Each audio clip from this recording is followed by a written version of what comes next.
السلام علیکم سامعین، 12 شوال المکرم اور 3 مئی ہے۔ خبر کا عنوان ہے ایان کو کتوں نے کاٹ کر مار ڈالا، انا للہ و انا الیہ راجعون۔ معاملہ اتر پردیش کے بریلی کا ہے، جہاں سی بی گنج کے کھنا گوٹیا کے عیدگاہ میدان میں کل شام منگل کے دن کتوں کے ایک جھنڈ نے 10 سال کے ایان پر بری طرح حملہ کر دیا۔ اس کو کاٹا، زخمی کیا، گوشت نوچ لیا۔ اس کو فوراً ہسپتال لے جایا گیا، جہاں ڈاکٹروں نے 10 سال کے ایان کو مردہ قرار دے دیا ہے اور اس کا ایک ساتھی دوسرا بچہ شدید زخمی ہے۔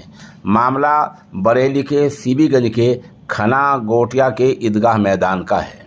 بتایا جاتا ہے کہ لوگوں نے وہاں کی نگر پالیکا کو شکایت کی، وزیر اعلیٰ کے پورٹل میں شکایت کی، حکام کو شکایت کی، لیکن اس بارے میں کوئی کارروائی نہیں ہو رہی ہے اور کتوں کا آتنک بریلی کے اس علاقے میں پوری طرح جاری ہے۔